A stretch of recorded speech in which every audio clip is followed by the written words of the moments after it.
Following chapter 1121 of One Piece, we got a clear indication of who is still and who are the main candidates for the One Piece. In the panel, we saw the four Yonko, the four current Yonko: Sakazuki, Dragon, the mysterious guy we don't know, Imu, Kobe, Kuzan, Garling representing the God's Knight, Holy Knight, and Sabo. So those are our 12 main candidates for the One Piece, including their crews and factions, all this. Those are all still the main candidates for the One Piece. However, I want to talk about the losers, like the clear and out people who throughout the story we would have looked at and thought of as could get the One Piece. They wouldn't, but removing Luffy being the main character, they could have gotten the One Piece. So first of all, I want to mention the warlords won't be in it because looking at the list of warlords, past and present, none of them, apart from maybe Moria, really seem to really want the One Piece. Because Dofi's thing was more just fucking with the Celestial Dragons. The Blackbeard doesn't count, he's part of the Yonko faction. Jinbei never wanted the One Piece. Boa never wanted the One Piece. Buggy's a Yonko now. Law is out. We'll get to Law later in the video. Law is out, but not that many people who were Shichibukai, apart from maybe Crocodile and Moria, really wanted the One Piece. So the main factions of people who I'll say from around let's say from the time we got to the Grand Line, I'll say there are three major factions which we could say have had candidates who are now out.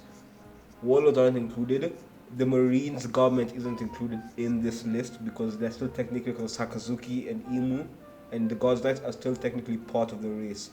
So the three factions are the Emperors of the Sea, the Supernova Group, and Sword. Now, Sword is interesting because Sword hasn't really lost, but I'll give a reason for them when I get to them. So, Emperors of the Sea.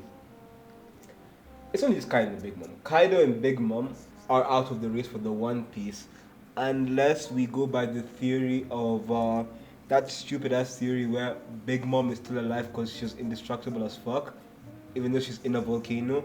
Big Mom has lost her memory again, please no, and we will meet her once again in Elbaf. I don't like this idea. I don't want any more Big Mom. I'm sorry.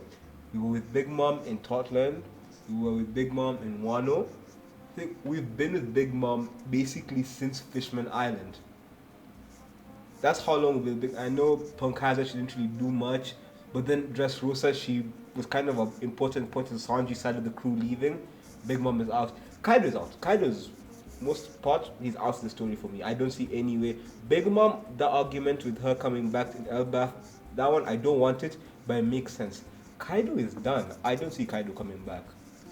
The next faction is the Supernovas. Now, this is the interesting faction because around Punk Hazard chapter 6, the 660s, I think 667, 668, we see Law, Luffy. That's when they first met before they formed the thing. And around this, between 667 to 670, we got to learn about the two ways pirates in the New World work. It was either you go on the path of you join an emperor's crew and you're an underling and you relinquish your part of the race for the One Piece. You're no longer going for the One Piece, unless you could say you're using the emperors to get closer to the One Piece, then you're gonna steal it. That doesn't count on you. Once you join an emperor's crew, in this video, you are out of the race. However, the Supernovas also showed off the other path, the path Luffy Kid took, go against the emperors. So let's go over the list of people in the worst generation Supernovas on who is out of the race for the One Piece. Now, Luffy is already Blackbeard, part of the Yonko faction. Now they won't be in this, and anyway, they're still in the race. Bonnie. So with the advent of the Kuma Bonnie flashback, we learned that Bonnie never really wanted the One Piece. She didn't go out to sea for the One Piece. She's never actually talked about wanting the One Piece or being king, queen of the pirates. She just wants to look for her father. She found Kuma. Now, there's the idea she could join the Straw Hats, put her into Luffy's faction, aka the Yonko faction, meaning she can still be in the race for the One Piece. But as a pirate herself, the Bonnie pirate, she's done. She's done. She's 12 years old. She's done the race. She found Kuma. Now Egghead is done. We're gonna go somewhere with Kuma, bury him. He's gonna die. Everything. Bonnie might join the Straw Hats, but Bonnie herself never wanted the One Piece, so she was out of the race. Beiji. Now, Beiji, from what I understand, may at some point have wanted the One Piece. I don't have any memory, and I'm not going to do. I've tried doing my research. I'm not going to do any more research. Beiji's never really said, I want to go for the One Piece. There was the fact, okay, he was working under Big Mom, but it was a plan to kill Big Mom. That's why I put him in a different branch than the other members of the Spindles who joined the pirate crew of Yonko. And after he got married, I feel like killing Big Mom was like his only thing there. Like after he got married to Chiffon, I feel like he stopped really wanting the One Piece. At that point, he just there to like kill Big Mom, watch this with Chiffon and his baby just for their safety, and so he can step Totland. So he never really wanted it. So Bonnie and Beiji being out of the race for the One Piece isn't that surprising. Hawkins and Apu, the second they joined Kaido's crew, they left the race, and by how their character arcs ended, they were never going for the One Piece. Maybe Apu had some idea. Hawkins never really showed it. Hawkins is a really underutilized character, and maybe one day I'll do a video on Hawkins himself. Drake is interesting, so because even if Drake joined Kaido's crew, he was a Tobi Roppo. He was a high-ranking member of Kaido's crew. He's part of Sword. He's in a gray area where we could say since Sword is still in the race and he's a major member of Sword, weak ass nigga is still injured. Listen to Vegapunk's message. But yeah, Drake is in a weird spot. I'll talk about him more when I talk about Sword. Kid and Kill are fucking dead. They're fucking dead, no. Even if they're alive, they're out. Nothing to say about the niggas, bro. Useless Captain Mid is done. Killer tried his best, but he's done. The Kid Pirates are out. Because of 11, and the panel at the end of 1121 also kind of just proves Kid's out of the race, and it also proves Law is out of the race. However, unlike Kid, who was fucking killed, Law made it away from Blackbeard with Beppo, and the Opinomi and the immortality surgery is so important in story.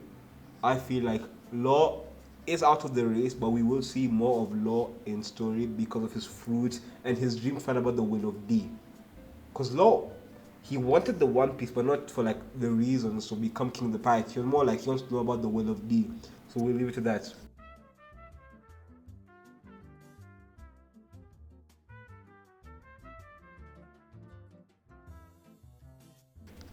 Now Sword.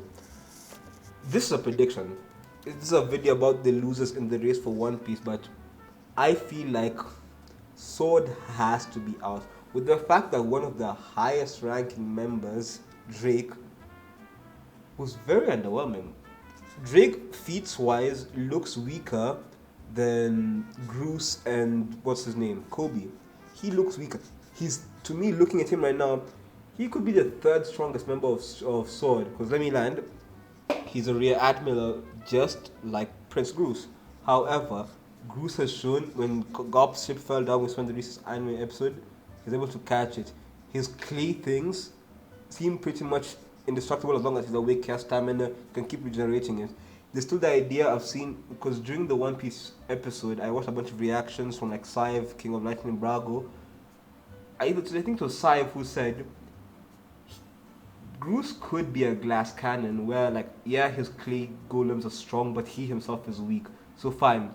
Kobe, though, with the honesty impact in, what, 1082, 1083, I'll put up on screen. There's no way Drake is stronger than that. Drake is not stronger than that. And also, in 1122, the most recent chapter, Kobe says he's gonna stop Luffy from getting the One Piece. So, I see it as the Kid Pirates were taken out of the race for the One Piece by the Red Hair Pirates. The Law Pirates were taken out. No, the Heart Pirates were taken out by the Blackbeard Pirates.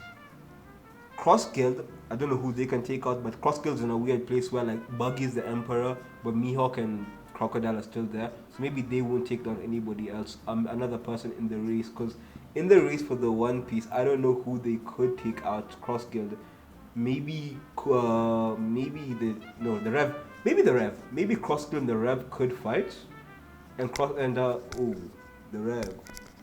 Rev could be out. If the Rev is out, then we could go. Yeah, they're out, and then Kobe and his faction would lose to the Straw Hats, where I feel like Kobe will meet Luffy on an island in the New World, and then he would just lose. He would simply lose completely to Luffy. He would lose that fight, and there's nothing he could do about it. And that would remove Sword, all the members, Kujaku, all these people. Sword would be out in the race for the One Piece. But anyway, that's it. Those are my thoughts on the losers in the race for the One Piece. I can't really do a winners, and I feel as if because of 1121, all these people have already done videos about the 12 people in that panel, so I don't think as if I need to do that. But I'll talk about the people who are out of the race and people who I feel like, especially the supernovas, could have been explored better by Oda and story. But yeah, I'll catch you next time. Peace.